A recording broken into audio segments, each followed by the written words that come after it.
Welcome to Blizzard Fire. We hope this video helps fire up your solution. You begin by signing into the same Microsoft/Xbox account you use for cloud gaming.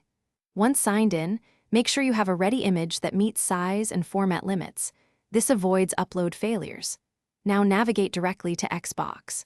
Com/profile or open the Xbox mobile app and tap your avatar to edit profile. Don't waste time adjusting cloud settings first.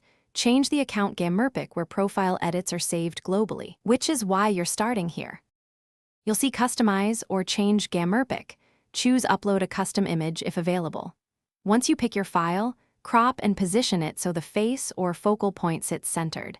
This ensures it displays correctly in the circular and square crops used across Xbox services.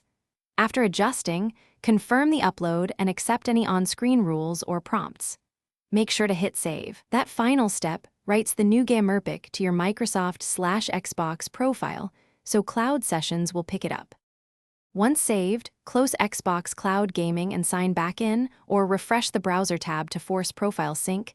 This pulls the updated Gammerpic into your cloud session. If you don't see the change, double-check file format, size, and that the image doesn't violate community standards. Those are common causes of rejection. If problems persist, reupload from the Xbox app or Xbox.com and wait a few minutes for Microsoft systems to propagate the change across services before retrying. Thanks for watching. If you found this helpful, don't forget to like and subscribe.